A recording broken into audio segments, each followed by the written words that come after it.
श्रीरामे खड्ग घेऊन जाण मस्तकी हनोनी शिरछेदून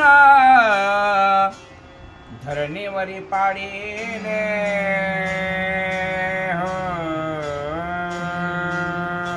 मला वाटतं आता पहिलंच असा प्रसंग रामायणामध्ये ऐकायला भेटतो की प्रभू रामचंद्राने एक बाणाशिवाय दुसरं काही वापरलं नाही. पण इथं सांगतायत की खड्ग घेऊन भगवंताने तलवार हातामध्ये घेतली आणि तलवार घेऊन त्याचं जे मुंडकं आहे ते मुंडकं कापून टाकलं आणि धरणीच्या ठिकाणी पाडला.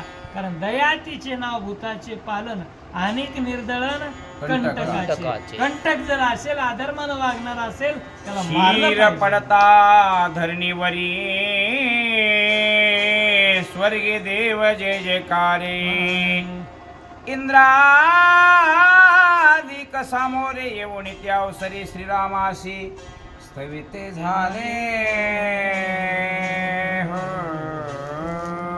धडा वेगळं शिर झाल्याबरोबर आणि धरणीवर पडल्याबरोबर ते देवलोकांना आनंद झाला आणि ती देवलोक सर्वच इंद्रादिक इंद्रचंद्र वरुण असेल कुबेर असेल सर्वजण भगवंताच्या समोर आले आणि भगवंताचं गुणगान पुंडलिक वरदे हरी विठ्ठल ज्ञानदेव राजा रामचंद्र भगवान की जय. श्री गणेशाय नमः. श्री सरस्वती नमः. श्री प्रभु रामचंद्राय नमः. भला भला गाधरणी जापती मनोने पुष्पवर्षाव करीती देव कार्याला गोणी रघुपती अवतरला शिरविवंशी चिंतने सरे तो धन्य धन्य काळ सकळ मंगळ मंगळाचे.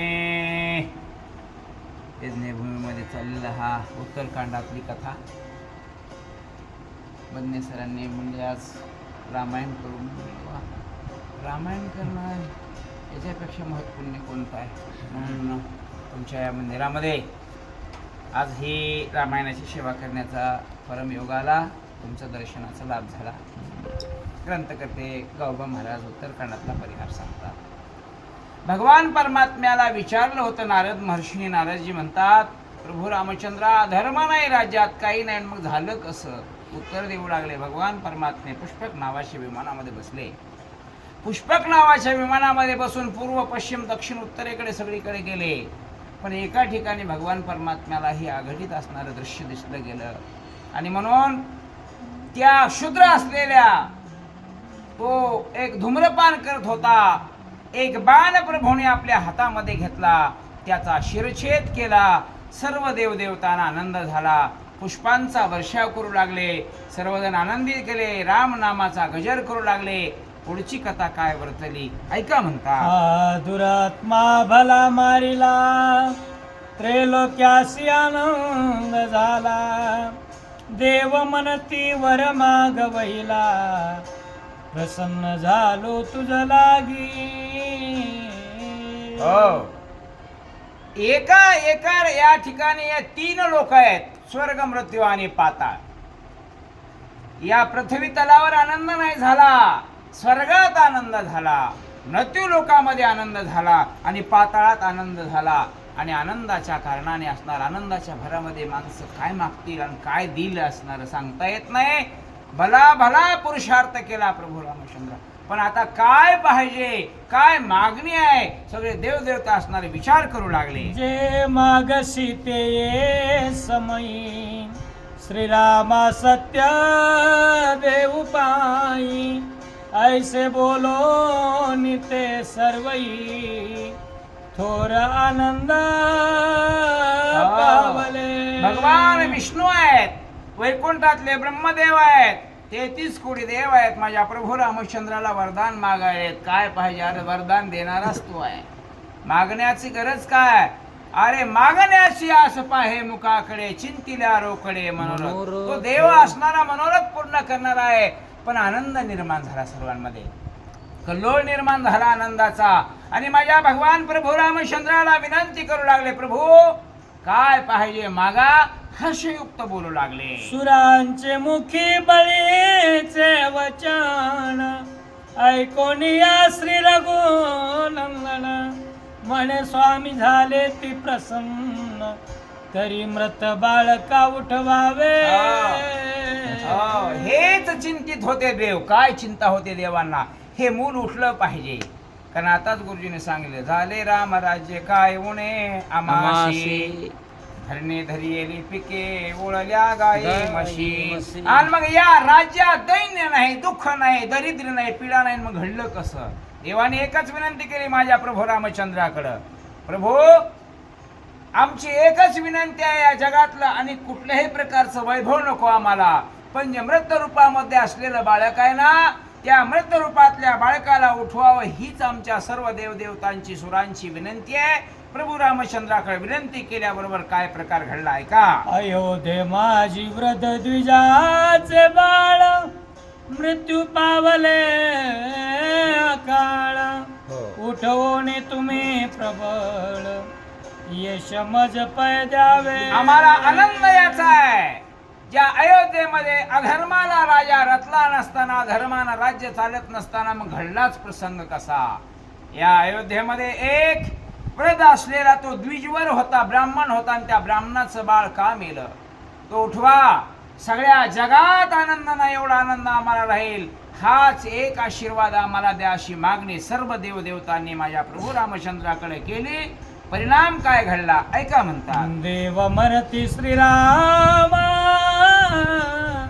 आवधीला दुष्टात्मा तेव्हाच त्या बाळकाचा आत्मा पुढे माझी प्रवेशला. देव म्हणू लागले, भगवान म्हणतात तो दुष्ट दुरात्मा ज्याचं छेदन केलं गेलं ना, तेव्हाच तो आत्मा त्यामध्ये प्रवेश केला गेला. मग आता यानंतर काय करायचं त्याचं उत्तर असणार त्या ठिकाणी विचारतात. कसं कसं उत्तर मिळतं ऐका.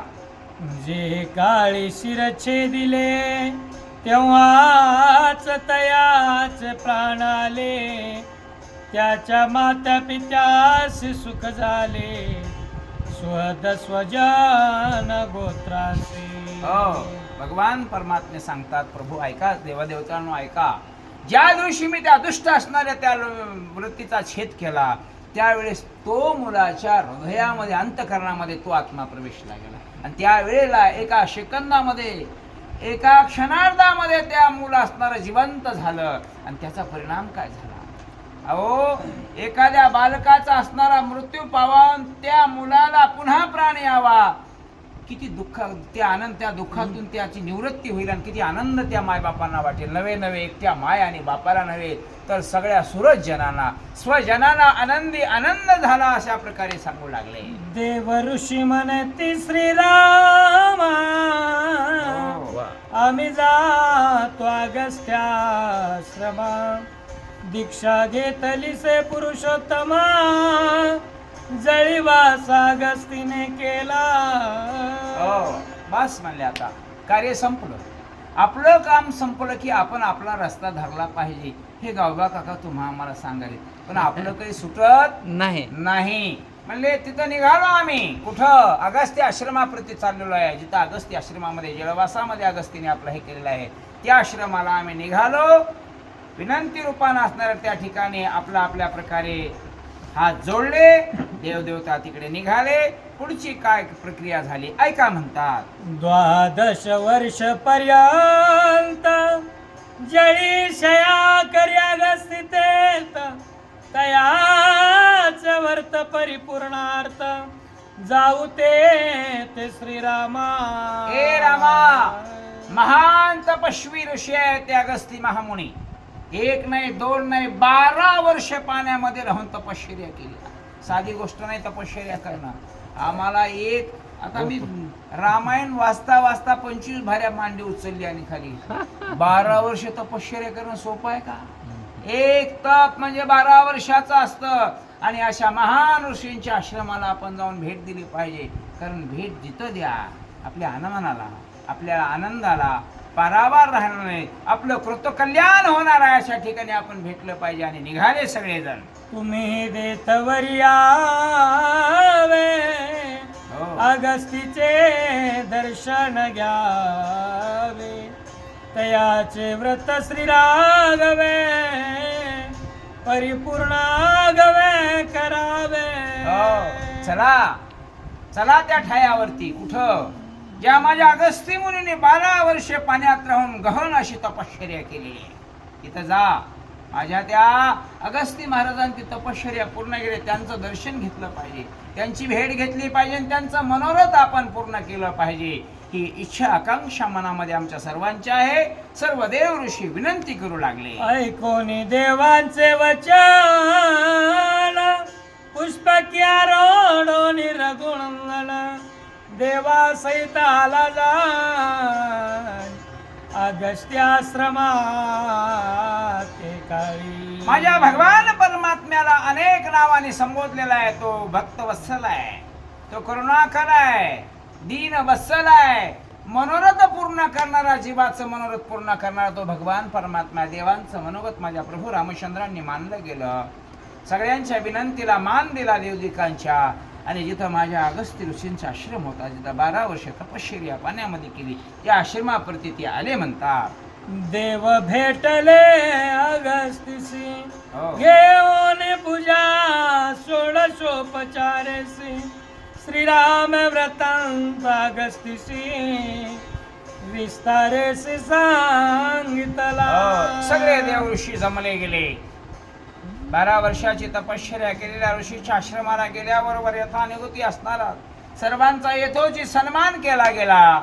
आणि मग घडलेला इतिवृत्तांत सविस्तर अशा प्रकारे कसा कसा त्या ऋषींना सांगितला. ऐका म्हणतात. नमन करो अगस्तीसी देव निघाले निजाश्रमासी तया उपरी श्रीराम कुंभोद्भवासी नमन साष्टांगे शिपाय केले. कार्य संपलं. ऋषींच्या आश्रमाला, त्या ठिकाणी अगस्ती मुनींच्या आश्रमाला देवांनी प्रभू रामचंद्रांना नेलं. भगवान म्हणतात त्या ठिकाणी सगळं देव ऋषीगण म्हणाले, देवगण म्हणाले, झालं आम्ही जातो आमच्या गावा, आमचा राम आमच्या शो आश्रमाला आम्ही निघून जातो. त्यावेळेस कुंभोद्भव असणारे म्हणजे अगस्ती महाराज आणि प्रभू रामचंद्र या दोघांमध्ये असणारे कशा कशा प्रकारचा विचारविनिमय झाला, काय काय कथा सांगू लागले. ऐका म्हणतात. ऋषीस केला नमस्कार अगस्तीने केला आदर फळमुळ घेऊन रघुवीर सुख अपार पावला. आनंद आहे. अजी आनंदुरे अजी आनंदुरे सभाग्य अभ्यंतरी अवघा परमानंदुरे. मनाची अवस्था उन्मलित झालेली आहे. महान तपस्वी अगस्ती महाराज ऋषींच्या आश्रमाला गेल्याबरोबर कसं पूजन करावं, आपल्यापेक्षा लहानही असला काय आणि आपल्यापेक्षा मोठाही माणूस असला काय, अतिथी बहु कुणी येऊ द्या, त्याचा आदर सत्कार आपण केला पाहिजे. ऋषींच्या असणारा पवित्र आश्रमाला गेल्याबरोबर प्रभू रामचंद्रांचा सत्कार केला, फळमुळं अर्पण केली. ते आनंद त्या ऋषींप्रती घेतलेला तो काही फळमुळांचा आहार होता, तो माझ्या प्रभू रामचंद्राला आवडला आणि आनंद घन भगवान परमात्मे झाले म्हणतात. अगस्ती म्हणे श्रीरामाशी थोर भाग्याश्रमालासी तुझी प्राप्ती लागी ऋषी नाना सायास. तुका म्हणे भाग्य या नावे म्हणजे संसारी जन्मिजे याची लागी. कशासाठी? या देवाचं दर्शन घडलं पाहिजे. कोण बोलतोय? महान तपस्वी ऋषी म्हणतात माझ्या प्रभू रामचंद्राला, प्रभू तुम्ही अनायासे माझ्या आश्रमाला आलात. अरे अनेकाने अनंत सायास केले, पण देवा तुमचं स्वप्नात देखील नाव आलं नाही. पण आज प्रत्यक्षात तुम्ही माझ्या आश्रमाप्रती आलात प्रभू रामचंद्रा. आज मी धन्य झालो. कोण सांगतोय? या महान ऋषीमध्ये असलेले एक अगस्ती महाराज प्रभू रामचंद्राचं असणारं वर्णन करू लागले. तुझी प्राप्ती लागून एकी सेविले सेवण एकी करीती धूम्रपान एक पंचाग्नी साधन साधिती. आणि मग एकच करा, नलगे पंचाग्नी साधन तुम्ही वासुदेव वासुदेव म्हणा, काहीच म्हणायचं नाही. अनेकाने अनेक साधना. नाना साधनांच्या केल्या खटपटा, पण त्या भगवंताची असणारी भेट झाली नाही. काही जणांनी वाळले दंडन केलं, नलगे दंडन मुंडन, नलगे पंचांगी साधना. तुम्ही आठवा मधुसूदना, तुम्ही वासुदेव वासुदेव म्हणा. एकच करा, त्याचं नामस्मरण करा. अनेकांनी अनेक सयास केले, पण देवा तुमची भेट झाली नाही. पण आज तुम्ही भाग्याचे, मी भाग्याचा आहे, तुम्ही माझ्या आश्रमाला आलात. महान तपस्वी मुनी माझ्या प्रभू रामचंद्राचं तोंड भरून गुणगौरवाने स्तुती करू लागले. एक झाले निरारी, एक झाले चिरकृष्णाजी न जटाधारी, एक ते झाले फळारी निराहारी. काय नवलाव या जगामध्ये प्रभू भगवंता. तुमची भेट घेण्यासाठी अनंत सयास केले. कुणी निराहारी बनले, कुणी जलधारी झाले, कुणी काय केलं, जटा वाढवल्या, वारुळ चढल्या अंगावरती देवा, पण तुमची नाही भेट झाली. काय काय असणारे आश्रम केले, वाळून गेले त्या दगडावरती बसून बसून, पण देवा तुमची भेट नाही झाली. पण आज तुम्ही माझ्या आश्रमाला भेट दिली. किती दिवसाचं बहुत सुकृताची जोडी, म्हणून विठ्ठली आवडी. अनंत जन्माचं माझं पुण्य फळाला आलं. तुमची भेट झाली प्रभू, मी धन्य झालो. अगस्ती महाराज म्हणतात, ऐसे तुझे प्राप्ती कारण करिता तिनाना साधन, तो तू स्वभावे दर्शन आम्हाला गुण देतोसी. काय सांगावं देवा, तू नटखट आहेस, नटधारी आहेस. जिथं जायचं नाही तिथं जातोस, ज्यानं अपेक्षा केली त्याला कधी भेटच नाही देवा. किती जणांनी प्रयत्न केले, किती जणांनी तुझ्या प्राप्तीसाठी आयुष्य खर्च केलं, पण कधी तू त्यांना भेटला नाही देवा. पण आज तुम्ही अनायासे अचानक तुम्ही माझ्या आश्रमावरती आलात. मी आज धन्य झालो, धन्य झालो यासी संदेह नाही. किती काय काय वर्णन करावं प्रभू रामचंद्रा, आणि कोणत्या शब्दात तुमचं वर्णन करावं. तोंड भरून महान ऋषी अगस्ती महाराज वर्णन करू लागले. श्रीरामा माझ्या प्रीतीला ही उत्तमाभरणे लियंगी, हो जयांचे तेज त्रिजगी बानलिया प्रकाशे. हो. लेण्याचे हे लेणे तो भगवान परमात्मा तुम्ही जरी असताल ना, तरी माझं प्रेम तुमच्यावरती. कारण प्रेम प्रेम प्रेम काय, प्रेम सुख दे. आणि फक्त एकच लक्षात घ्या, देव हा प्रेमाचा भुकेला आहे, आणि हाच दुष्काळात आहे. त्याला काही लागत नाही. काही नलगे एक काळ भावची कारण, तुका म्हणे आन विठोबाची. हे लेणं आहे ना भगवंता, माझी इच्छा आहे तुम्हाला लेण्याची गरज नाही. का, तुम्ही लेणं न लेता सौंदर्यानं शोभून दिसता. तुमच्या गळ्यामध्ये असणारा तो कस्तुरमणी आहे, तो काशे पितांबर आहे, यानं तुम्ही शोभून दिसता देवा. लेणं पण माझं लेणं तुमच्यामुळं शोभून दिसणार आहे, माझी श्रंगार. म्हणून माझी अपेक्षा आहे, विनंती आहे, आणि माझ्या विनंतीला मान तुम्ही द्यावा.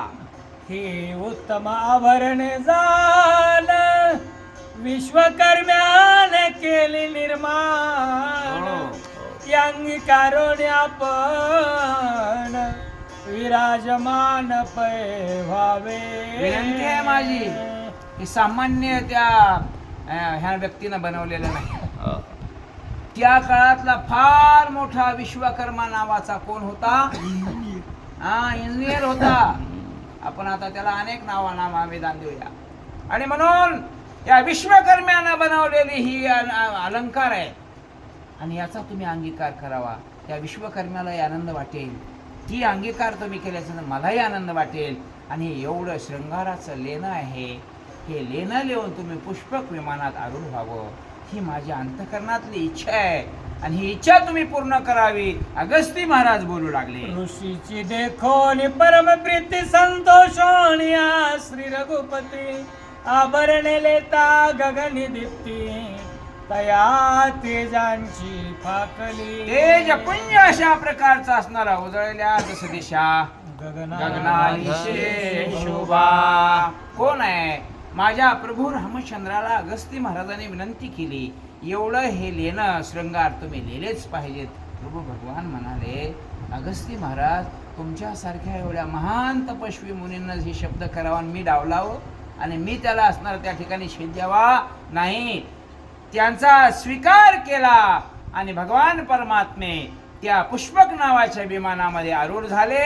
आकाशपंताने जात असताना सूर्य लोपावं असं तेज असणार त्या ठिकाणी शोभून दिसत होतं. श्रीराम म्हणे कुंभोद्भवा, या बरणे कोणाची कोणी दिदली केव्हा, सविस्तर सांगे मुनी पुंगवा, थोर आनंदे करो. एकच आहे. आता माझी एक विनंती आहे तुम्हाला. तुम्ही मला जे अलंकार दिले त्याचा स्वीकार केलाय, पण मला पुढची माहिती मिळाली पाहिजे. प्रभू भगवान माझ्या अगस्ती महाराजांना म्हणतात, ही जी शृंगार आहेत ही कुणी निर्माण केली, कुणासाठी केली आणि कशासाठी केली आणि ती मला का दिली. सांगताना मन कलुषित करून सांगायचं नाही, आनंद भरीत होऊन मला ही संपूर्ण माहिती ऐकायची. प्रभू रामचंद्र माझ्या अगस्ती महाराजांकडे विनंती रूपानं बोलू लागले. ऐकून दाशरथीचे वचन, बोलता झाला अगस्ती जाण, पूर्वी त्रेतायुगीचे कथन, ऐक सावधान श्रीरामा. आनंद झाला. सांगणार आहे तसाच आहे, ऐकणार आहे तसाच आहे. प्रभू भगवंतानं माझ्या प्रभू रामचंद्राने अगस्ती महाराजाकडे विनंती केली. अगस्ती महाराज म्हणले, सांगतो. आजच्या कथेमध्ये थोडंसं त्रुटकच ऐकायला मिळणार आहे, कोणता आराखडा. उद्याच्या कथेमध्ये ही माहिती गोड ऐकायला मिळणार आहे आपणाला. त्रेतायुगामध्ये काय काय कथा झाली याचं पूर्वविवेचन मी तुम्हाला करून सांगतो. ऋषी असणार त्या ठिकाणी अगस्ती महाराज सांगणार आहेत, प्रभू रामचंद्र ऐकणार आहेत, पण ही कथा थोडक्यामध्ये उद्या सविस्तर ऐकायला मिळेल. एका जनार्दना शरण, अगस्ती श्रीराम संवाद कथन, श्रोते होणे सावधान, रामायण अवतारा. ऐका रामायण ऐका तुम्ही श्रोते मायबाप हो. गौबा काका आपल्या माऊलीला असणारा नाथ महाराजांना नतमस्तक करून सांगाले की मी आता ही कथा सांगणार आहे, तशी ही अलंकार होती, हे लेणे होते, कुठून मिळाले, कसे मिळाले, पण तुम्ही मात्र श्रोते मायबापांनी ही कथा मात्र लक्षपूर्वक अवधान देऊन ऐकायच्या आणि ही कथा ऐकताना उद्याच्या अध्यायामध्ये आपल्याला ऐकायच्या. एवढं बोलून ग्रंथकर्ते आपल्या वाणीला पूर्णविराम देऊ लागले. आपणही आपल्या वाणीला पूर्णविराम. स्वस्ति श्री भावार्थ रामायण उत्तरकांडे का काटिकाया श्रीराम अगस्त्याश्रम गमनम नाम 61.